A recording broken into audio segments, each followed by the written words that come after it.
سکینہ ہر ظلم سہ رہی ہے، ماں فاطمہ زہرا کی تصویر بن گئی ہے، دونوں ہوئے یتیم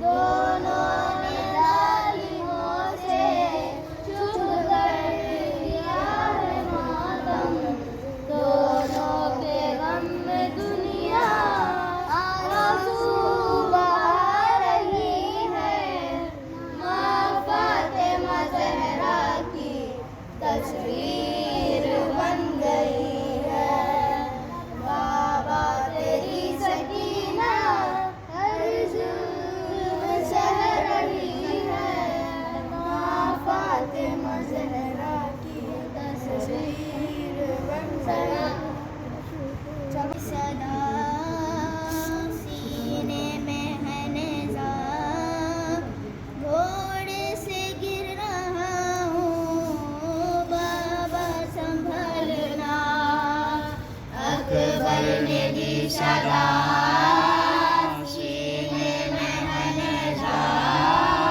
گھوڑے سے گر رہا ہوں، بابا سنبھلنا، زخمی ہے کلیجہ ہے وقت مدد کا، گھوڑے سے گر رہا ہوں، بابا سنبھلنا، سوکھی ہوئی زبان ہے غلبہ ہے پیاس کا، اس حال میں کہاں طلب کرتا بھلا وغا، مجبور ہوں بابا اب وقت یہ آیا، گھوڑے سے گر رہا ہوں، بابا سنبھلنا، اکبر نے دی صدا سینے میں ہے نیزہ، گھوڑے سے گر رہا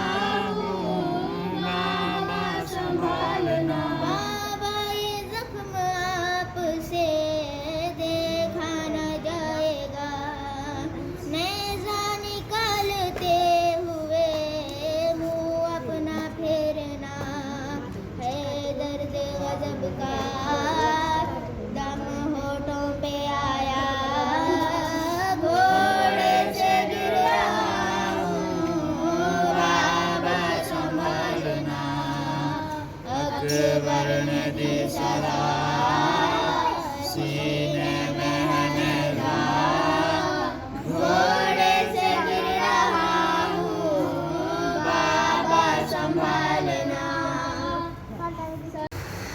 سلامت ہے امام زمانہ بلند الصلوات، اللهم صل على محمد وعلى محمد، صلوات، اللهم صل على محمد وعلى محمد، فاتحہ و صلوات، اللهم صل على محمد وعلى محمد.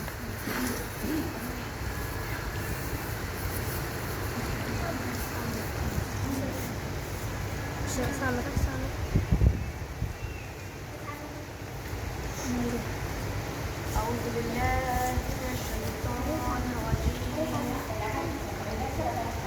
بسم الله الرحمن الرحيم، الحمد لله رب العالمين،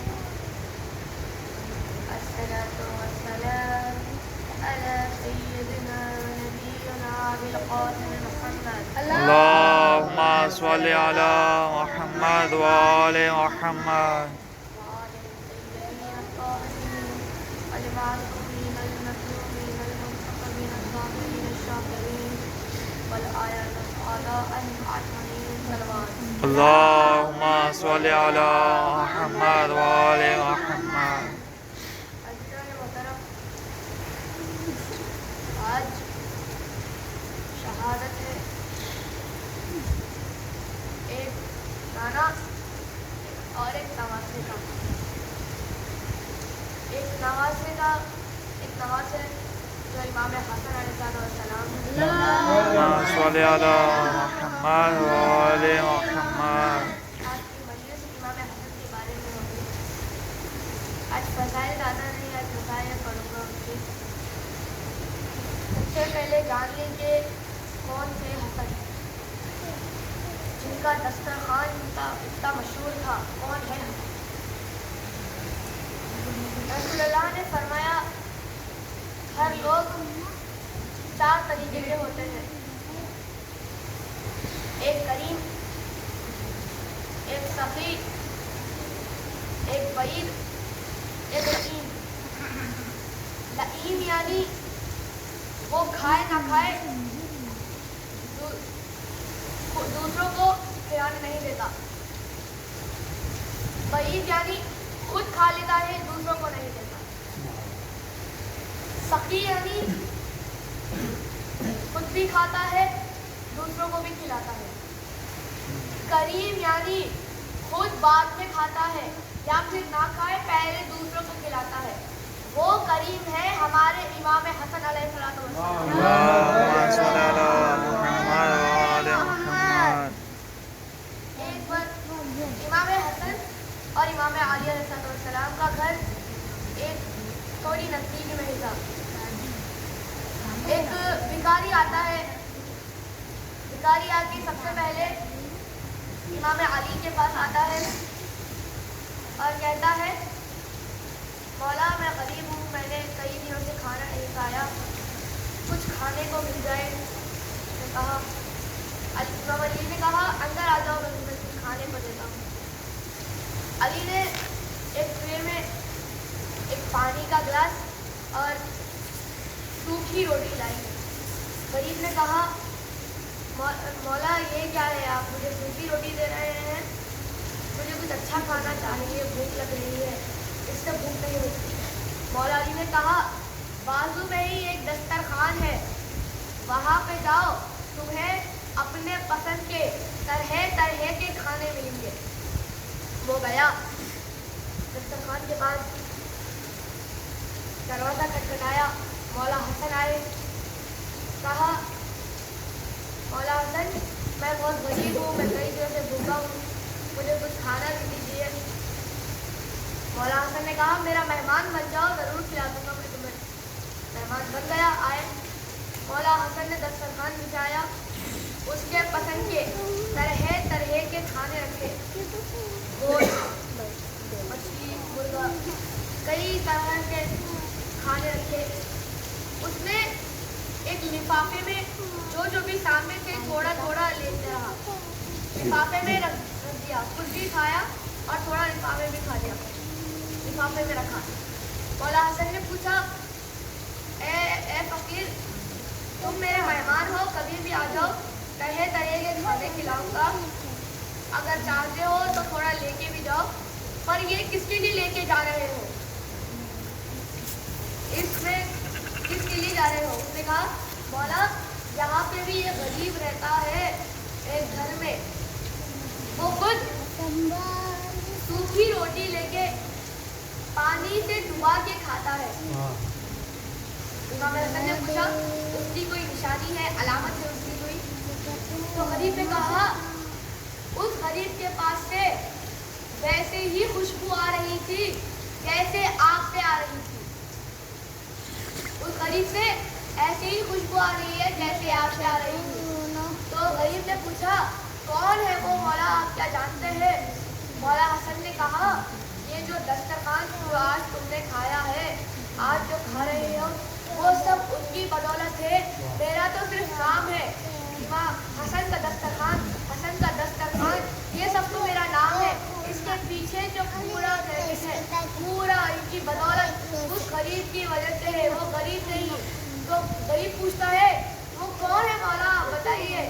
وہ میرا بابا امام علی علیہ السلام. اللهم صل على محمد وآل محمد.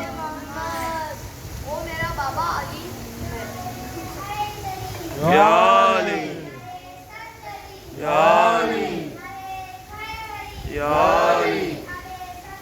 اللهم صل على محمد وآل محمد. ایک بار فاطمہ زہرا رونے لگی. کچھ بیویاں آ کے ان کے پاس آئی, کہتی ہے کہ اے فاطمہ کیوں روئی ہو؟ فاطمہ نے کہا ہے مجھے اپنے دونوں بیٹوں کا دیدار نصیب نہ ہوا, ان کا لاشا دیکھنے کو نہ ملا. تو بیوی نے کہا اے فاطمہ تیرے لیے ایک پردہ آئے گا, جیسے ہمارے پاس اسکرین ہوتا ہے. اے فاطمہ آپ کے لیے ایک پردہ آئے گا, اس میں آپ کے بڑے بیٹے کا جس کے کلیجے سے ٹکڑے ٹکڑے کلیجے ہو کے باہر نکل رہے ہیں وہ بھی دکھائے گا, اور آپ کے چھوٹے بیٹے امام حسین ان کے جو رگے کٹے تھے, کٹے ہوئے رگ وہ بھی دکھائیں گے. پردہ آیا, پردے میں دونوں بیٹوں کے لاشیں دکھائے, کیسے شہید ہوئے وہ بھی دکھائے. دکھانے کے بعد فاطمہ پھر سے رونے لگی اور اوپر خدا سے کہنے لگی اے پروردگار چکیا پیس کے میں نے دونوں کو پالا تھا, بڑی زحمتوں سے میں نے ان دونوں کو پالا تھا. تبھی ثقلین کہتا ہے اے فاطمہ ناراض نہ ہونا, تم اب جو کہو وہ تمہیں نصیب ہوگا, تم جو کہو ہم وہ تمہیں لا کے دیں گے. فاطمہ نے کہا اگر ایسی بات ہے تو میری ایک اچھا ہے, میں جنت تب جاؤں گی جب تک میرے دونوں بیٹوں کے عزادار ایک ایک کر کے نہ جائے. امام حسن کے عزادار, امام حسین کے عزادار جب تک ایک ایک کر کے جنت میں نہ جائے تب تک میں جنت میں نہیں جاؤں گی. عزادارو نجف اشرف کا, نجف میں جگہ ہے اشرف کے, وہاں کا ایک بڑا خطیب تھا, خطیب منبر تھا, مولانا تھا. وہ ہر مجلس میں بڑے غمگین طریقے سے مولا کی مظلومیت بیان کرتا ہے. امام حسن کی مجلس تھی, وہ مجلس پڑھ کے آیا, تبھی امام حسن اس کے خواب میں آئے. جب امام حسن اس کے خواب میں آئے تو امام حسن کہنے لگے اے خطیب آج تم نے میرے بارے میں کچھ غمگین طریقے سے نہ بولا. آج کیا ہر سال تم میری مجلس کو غمگین طریقے سے نہ کہتے. اس خطیب نے کہا کیا مولانا, میں نے تو آپ کو ہر غمگین طریقے سے آپ کو بیان کیا ہے. اے مولا حسن میں آپ کے رونے والے کو کہتا ہوں ہمارا ایک ہی تو امام تھا جس کے سینے سے کلیجے ٹکڑے ٹکڑے آ رہے تھے. مولا کہتے ہیں یہ میرا غمگین ترین مصائب نہیں. تو خطیب پھر کہتا ہے اے مولا حسن میں آپ کے رونے والے کو یہ بھی کہتا ہوں کہ ہمارا ایک ہی امام ہے جس کا جنازہ گھر سے نکلا تو کچھ دیر سے واپس گھر پہ آ گیا. مولا کہتے ہیں نہیں یہ بھی میرا غمگین ترین مصائب نہیں. تو خطیب کہتا ہے اے مولا میں آپ کے رونے والے کو یہ بھی کہتا ہوں کہ وہ جنازہ ہمارا ایک ہی امام ہے جس کا جنازہ اگر گھر سے نکلا تو تیروں سے بھرا ہوا آیا. مولا کہتے ہیں یہ میرا غمگین ترین مصائب نہیں.